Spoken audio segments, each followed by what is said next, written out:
Helmet ധരിച്ചാൽ ധരിച്ചാലും ഇപ്പൊ sir ഈ കണ്ണട വെച്ചിട്ട് കണ്ണട ഫസ്റ്റിൽ വെച്ച ദിവസം ഓർക്കുന്നുണ്ടോ? ഇത്രമാത്രം ഇറിറ്റേഷൻ എന്തെങ്കിലും ഉണ്ടായിരുന്നോ? ഇന്ന് കണ്ണട വെച്ച് നമ്മൾ മുഖം കഴുകാറില്ലേ?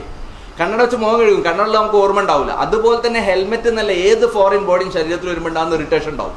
പിന്നെ സ്വാഭാവികമായിട്ട് എയർ വെന്റിലേഷൻ കുറയുമ്പോൾ ഉണ്ടാകുന്നതും. പക്ഷെ അത് ഇല്ലെങ്കിൽ സംഭവിക്കുന്നത് എന്താ വെച്ചാൽ ഹെൽമെറ്റ് ധരിക്കാതെ ഒരാൾ ചെന്ന് വീഴുന്ന സമയത്ത് 1000 കിലോഗ്രാം ഫോഴ്സിലൊക്കെ അയാൾ ചെന്ന് ഇടിക്കുന്നത് ഒരേ പോയിന്റിലാണ്. 1000 കിലോഗ്രാമിൽ ഇവിടെ ഒരു ഇടി കിട്ടുക എന്ന് പറഞ്ഞു കഴിഞ്ഞാൽ തല തകർന്ന് തലച്ചോറ് ചിഹ്നമെന്നാവും.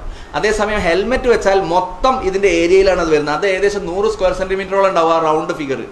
അപ്പൊ 100 കൊണ്ട് ഡിവൈഡ് ചെയ്യാം, മൊത്തം ഫോഴ്സിനെ 100 കൊണ്ട് ഡിവൈഡ് ചെയ്യാം. അപ്പൊ 10 കിലോഗ്രാമേ അയാളെ തലയിൽ അടിക്കുന്നുള്ളൂ. 10 കിലോഗ്രാമിന്റെ ഒരു അടി അടിക്കുന്നതും 1000 കിലോഗ്രാമിന്റെ അടി ഒരു പോയിന്റിൽ അടിക്കുന്നതും തമ്മിൽ വ്യത്യാസം ആലോചിച്ച് നോക്കുക. അപ്പൊ അയാളുടെ മരണം മറ്റേത് ഉറപ്പാണ്. അല്ലെങ്കിൽ അയാൾ പാരലൈസ് ചെയ്ത് ആർക്കും ഉപയോഗമില്ലാതെ കിടക്കും.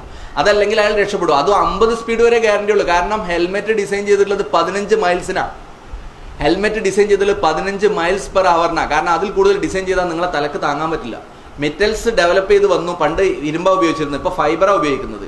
അപ്പോൾ ഫൈബർ അതും ISI ഉള്ള നല്ല ക്വാളിറ്റിയുള്ള കമ്പനിയിൽ നിന്ന് വാങ്ങി വ്യക്തമായിട്ട് ചിൻ സ്ട്രാപ്പ് ഇട്ട് വെച്ചിട്ടുണ്ടെങ്കിൽ അയാൾ ചെറിയ സ്പീഡിൽ വീഴുകയാണെങ്കിൽ അയാളെ തല നമ്മളുടെ ഡിസൈൻ എങ്ങനെയാണെന്ന് അറിയോ?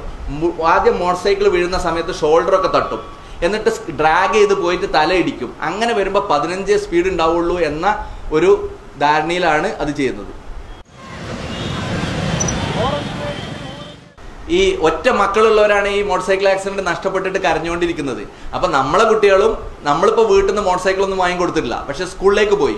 സ്കൂളിൽ നിന്ന് സുഹൃത്ത് മോട്ടോർ സൈക്കിളായിട്ട് വരുന്നു. അതൊരു അശ്രദ്ധയായിട്ടുള്ള രക്ഷിതാവിന്റെ കുട്ടിയായിരിക്കും. ആ കുട്ടിയിൽ നിന്ന് ഷെയർ ചെയ്തിട്ട് അവർ പോയിട്ട് ആക്സിഡന്റ് ആവുന്നു. നമുക്ക് ഫോൺ വരുമ്പോൾ നമ്മളെ കുട്ടി ആക്സിഡന്റ് ആയി മരിച്ചു എന്നോ അല്ലെങ്കിൽ മരിച്ചതിനേക്കാൾ കഷ്ടമായ വിധത്തിൽ ജീവിതകാലം മുഴുവൻ തകർന്നു കിടക്കുന്ന രൂപത്തിലാണ് കാണുന്നത്. 1000 പേര് ഒരു വർഷത്തിൽ ഇത്രയും ചെറിയൊരു സംസ്ഥാനത്തിൽ റോഡ് അപകടത്തിൽ മോട്ടോർ സൈക്കിൾ കൊണ്ട് മാത്രം മരിക്കുക എന്ന് പറഞ്ഞു കഴിഞ്ഞാൽ നമ്മളത് അറ്റൻഡ് ചെയ്യേണ്ട കാലം കഴിഞ്ഞിരിക്കുന്നു. പിന്നെ ഹെൽമെറ്റ് വെച്ചാൽ ഉണ്ടാകുന്ന ചൂടാണോ ഹെൽമെറ്റ് വെച്ച് കിട്ടുന്ന ജീവനാണോ പ്രധാനം എന്നുള്ളതാണ് ചോയ്സ് നമ്മളുണ്ട്. ഏതാണ് പ്രധാനം? പ്രോസ് ആൻഡ് കോൺസ് നോക്കിയിട്ടാണ് നമ്മളൊക്കെ തീരുമാനിക്കുന്നത്.